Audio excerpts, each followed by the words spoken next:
لا إله إلا الله العظيم الحكيم لا إله إلا الله رب العرش العظيم لا إله إلا الله رب السماوات ورب الأرض ورب العرش الكريم لا إله إلا الله العظيم الحكيم لا إله إلا الله رب العرش العظيم لا إله إلا الله رب السماوات ورب الأرض ورب العرش الكريم لا إله إلا الله العظيم الحكيم لا إله إلا الله رب العرش العظيم لا إله إلا الله رب السماوات ورب الأرض ورب العرش الكريم لا إله إلا الله العظيم الحكيم لا إله إلا الله رب العرش العظيم لا إله إلا الله رب السماوات ورب الأرض ورب العرش الكريم لا إله إلا الله العظيم الحكيم لا إله إلا الله رب العرش العظيم لا إله إلا الله رب السماوات ورب الأرض ورب العرش الكريم لا إله إلا الله العظيم الحكيم لا إله إلا الله رب العرش العظيم لا إله إلا الله رب السماوات ورب الأرض ورب العرش الكريم لا إله إلا اللهم صل على سيدنا محمد وعلى آل سيدنا محمد الحمد لله رب العالمين حمد الناعمين حمد الشاكرين حمدا يوافي نعمه ويكافئ مزيدا يا ربنا لك الحمد كما ينبغي لجلال وجهك الكريم وعظيم سلطانك اللهم بك أصبحنا وبك أمسينا وبك نحيا وبك نموت وإليك النشور اللهم أصلح لي ديني الذي هو عصمة أمري وأصلح لي دنياي التي فيها معاشي وأصلح لي آخرتي التي فيها معادي واجعل الحياة زيادة لي في كل خير واجعل الموت راحة من كل شر اللهم إني ظلمت نفسي ظلما كثيرا ولا يغفر الذنوب إلا أنت فاغفر لي مغفرة من عندك وارحمنا إنك أنت الغفور الرحيم اللهم لك أسلمت وبك آمنت وعليك توكلت وإليك أنبت وإليك حاصمت وإليك حاكمت فاغفر لي ما قدمت وما أخرت وما أسررت وما أعلنت أنت المقدم وأنت المؤخر لا إله إلا أنت اللهم أسألك موجبات رحمتك وعزائم مغفرتك والسلامة من كل إثم والغنيمة من كل بر والفوز بالجنة والنجاة من النار والعفو عند الحساب اللهم أخرجنا من ظلمات الجهل إلى النور العلم ومن نور العلم إلى النور الفهم ومن نور الفهم إلى النور العمى ومن نور العمل إلى النور الإخلاص ومن نور الإخلاص إلى النور القبول ومن نور القبول إلى النور المقصود في الدين والدنيا والآخرة برحمتك يا أرحم الراحمين اللهم اجمع بين حاجاتنا وبين حاجاتك كما جمعت بين أسمائك وصفاتك يا ذا الجلال والإكرام ربنا ظلمنا أنفسنا وإن لم تغفر لنا وترحمنا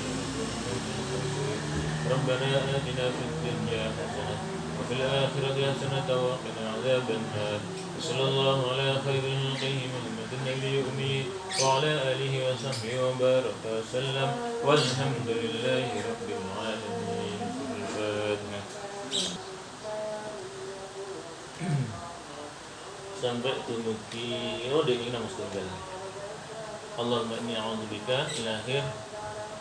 Allahumma ya Allah, sesungguhnya hamba memohon perlindungan dari sifat apes, dari sifat lemah, wal kasali, dan dari sifat arsarasen malas, wal jubni, dan dari sifat jelek, penakut, pengecut, wal bukhli, dan dari sifat bakhil, detil, istilahnya kata wal harami, dan mohon perlindungan dari sifat pikun. Dan kemudian hamba memohon perlindungan dari azab kubur. Ya Allah, hamba mohon perlindungan juga dari azab neraka. Ya Allah, hamba juga meminta perlindungan dari fitnah hidup dan fitnah kematian. Kalau ini sama dipun bahas masing-masing. Ingkang rajin menarik wonten masukan saking Pak sinten Mas namanya? Pak Basori.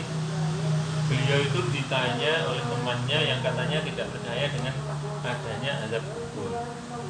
Karena kalau ini ada beberapa yang nggak masuk, kalau ulangi sedikit. Temannya Pak Basori itu logikanya begini, saya nggak percaya azab kubur itu ada, Pak Basori, karena Allah itu maha adil. Masa belum dihisab? Yaumul hisab kan masih nanti, setelah barzah itu nanti ada yaumul hisab. Belum dihisab kok sudah disiksa, nggak mungkin. Maka temannya Pak Basari itu nggak percaya dengan adanya azab kubur. Jadi nggak mungkin azab kubur itu ada, karena Allah itu maha adil. Benar juga. Nah terus karena Pak Basari nggak bisa jawab, akhirnya cari-cari literatur, cari-cari informasi, masukan macam-macam, terus kemudian mendapatkan satu jawaban. Jawabannya begini, sebenarnya kita di alam kubur itu tidak disiksa, tapi tersiksa. Apa bedanya? Kalau disiksa itu ya memang karena kesalahan yang sudah dihisab. Tapi kalau tersiksa itu karena di kubur itu, alam barzah itu tempatnya menuai perbuatan. Terus istilah wong Jawa munduh wae pakerti gitu. Ketika pakertinya bagus, ketika hidup amaliyahnya bagus, nah itu akan menjadi teman. Rajin baca Quran nanti akan menjadi teman. Rajin sedekah itu akan menjadi teman. Teman-teman baik, teman-teman pelayan-pelayan yang itu mengindahkan. Tapi ketika perilakunya nggak baik, maka itu akan berubah menjadi ular, menjadi kalajengking, menjadi segala sesuatu yang menyiksa. Akhirnya dia itu tersiksa sebenarnya, tidak disiksa, tapi tersiksa dengan amalnya sendiri. Terus kemudian ada counter dari Pak Untung. Loh, malaikat itu kan ada yang bertugas bertanya. Nah kalau orang yang bertanya, yang ditanya kemudian tidak bisa menjawab, nah kalau nggak bisa menjawab kan mendapat siksa, berarti kan boleh disiksa. Ya ternyata bingung juga. Berarti tidak hanya tersiksa, tapi juga disiksa. Nah terus kemudian kita damaikan kedua pendapat itu, bahwasanya seandainya orang yang tidak percaya itu adanya azab kubur ditanya, Pak, panjenengan kira-kira pendapatnya bagaimana? Kira-kira bagaimana? Allah itu terhadap seseorang, terhadap kita itu sudah tahu apa belum? Kita itu mau masuk neraka apa masuk surga? Kira-kira Allah tahu apa? Jawabannya, ya tahu, Allah kan maha tahu.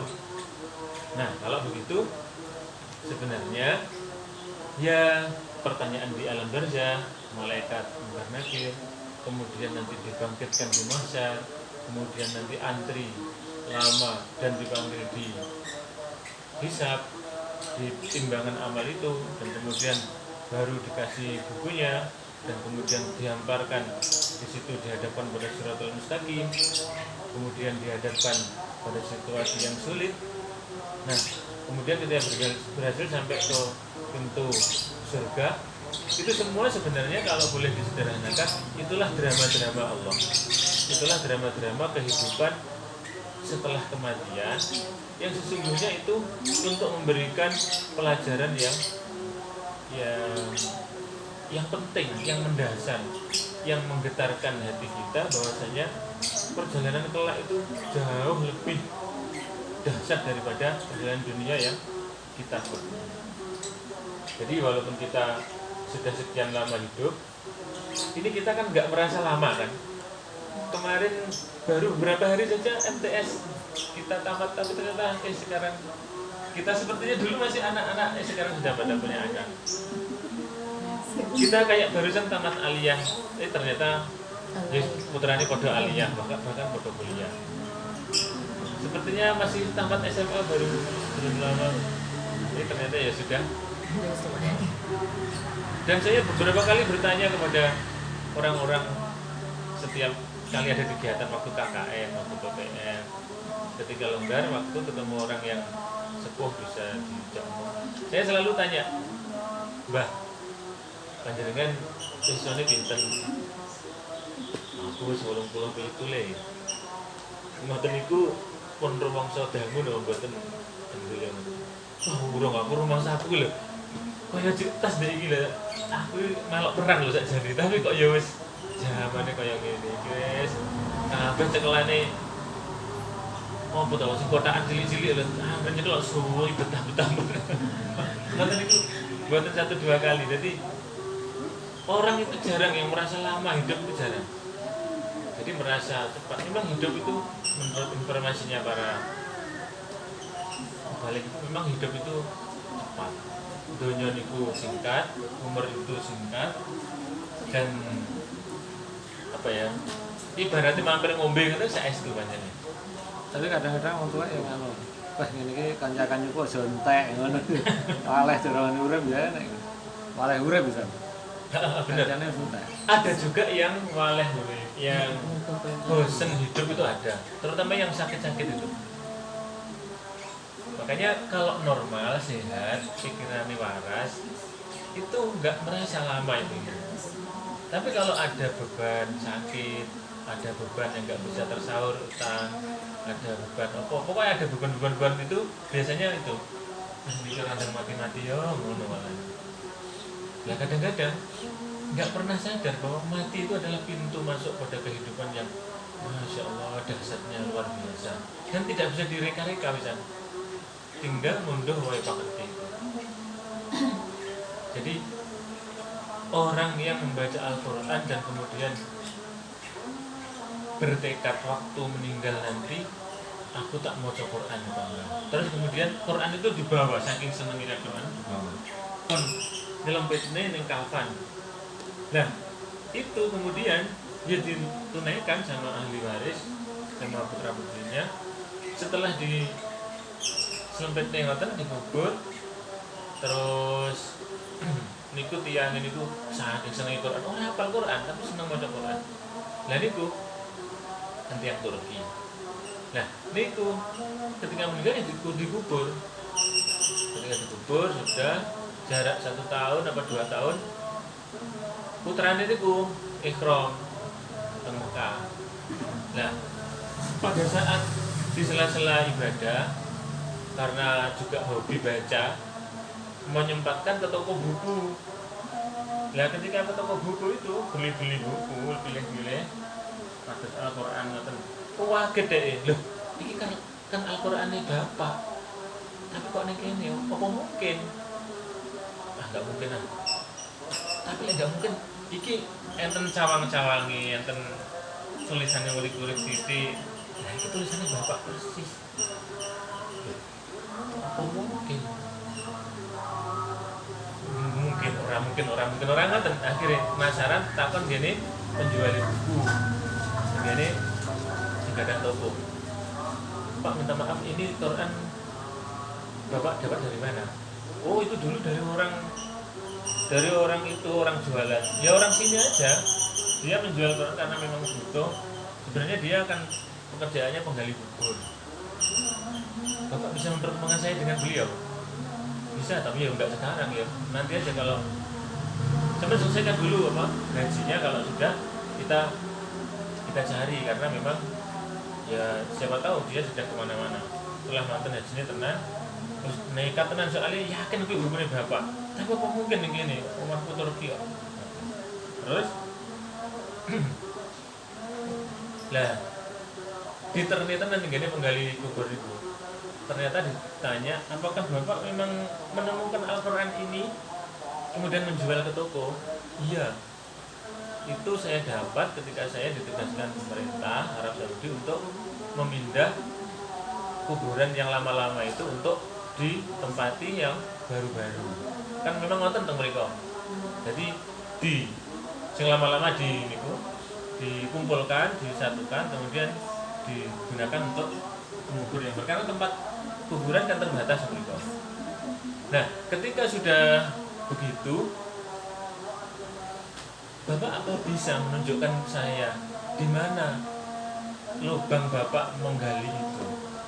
Apakah memang di situ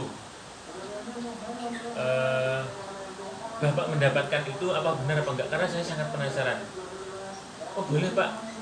Terus akhirnya diantarkan. Di sini saya menggali itu di sini. Dan saya karena mendapati mayatnya masih utuh, kafannya masih baru, saya dilarang untuk memindahkan itu karena yang saya ditugasi untuk memindahkan tulang belulangnya dijadikan satu. Sehingga ditetapkan. Jadi panggah namanya. Apakah boleh Pak saya minta izin untuk membuka kafan, melihat wajahnya? Loh ada Pak sebenarnya Pak, kok Bapak penasaran sekali. Sudahlah pokoknya saya pengen lihat. Karena saking penasaran. Bapak, ayo duduk ngoten toh. Soalnya apa? Soalnya Quran kuwi lek diambil di kafan mayat, berarti itu pasti mayat bapaknya. Tapi nggak mungkin masuk dikubur di Turki ning Mekah ini. Mulanya penasaran banget. Akhirnya ya dituruti. Monggo kalau silakan, tapi jangan lama-lama, ini kita diizinkan waktunya terbatas. Oke, nggak apa-apa, saya nggak lama kok. Terus turun dibuka, ternyata benar bapaknya. Masya Allah, kaget luar biasa. Kok bisa antara masuk akal nggak masuk akal, antara percaya dan enggak. Aku ngimpi apa orang. Tapi ternyata setelah dihubung-hubungkan, ternyata memang bapaknya itu sangat cinta Al-Quran, sangat pengen apal tapi jenenge ora apal wis. Tapi mau coba ngoten. Terus begitu cintanya dengan Rasulullah. Akhirnya dia berkesimpulan bahwa Masya Allah, Allah itu dengan segala kekuasaannya bisa saja melakukan apapun yang seperti enggak masuk akal, mustahil, itu bisa terjadi. Karena beliau bapaknya sangat cinta Rasulullah, ya disampaikanlah mayatnya walaupun sudah meninggal, digeser. Kalau Allah berkehendak kan ya tik namanya. Binarano ngomong sangat gampang. Dan ternyata itu terjadi, disatukanlah jasad orang yang meninggal yang sangat cinta Rasulullah itu di tanah kelahiran Rasulullah, di tanah haram yang sangat beliau cintai. Karena konon juga bapaknya itu juga belum haji, karena cita-citanya pengen haji luar biasa tapi nggak mampu, meninggal duluan. Akhirnya itu cerita-cerita yang tidak fiktif, cerita-cerita yang belum lama terjadi, itu memang benar-benar terjadi. Maka marilah kita senantiasa menghidupkan Al-Quran, membaca Al-Quran sakit-sakit, karena Al-Quran itulah dalam kita pernah membaca hadis yang di awal kemarin. Al-Quran itu kalau kita baca itu akan menjadi syafaat buat kita nanti, dan akan menjadi teman di dalam kuburan, di dalam makom, di dalam alam barzah kita ketika meninggal. Salajengipun Allahumma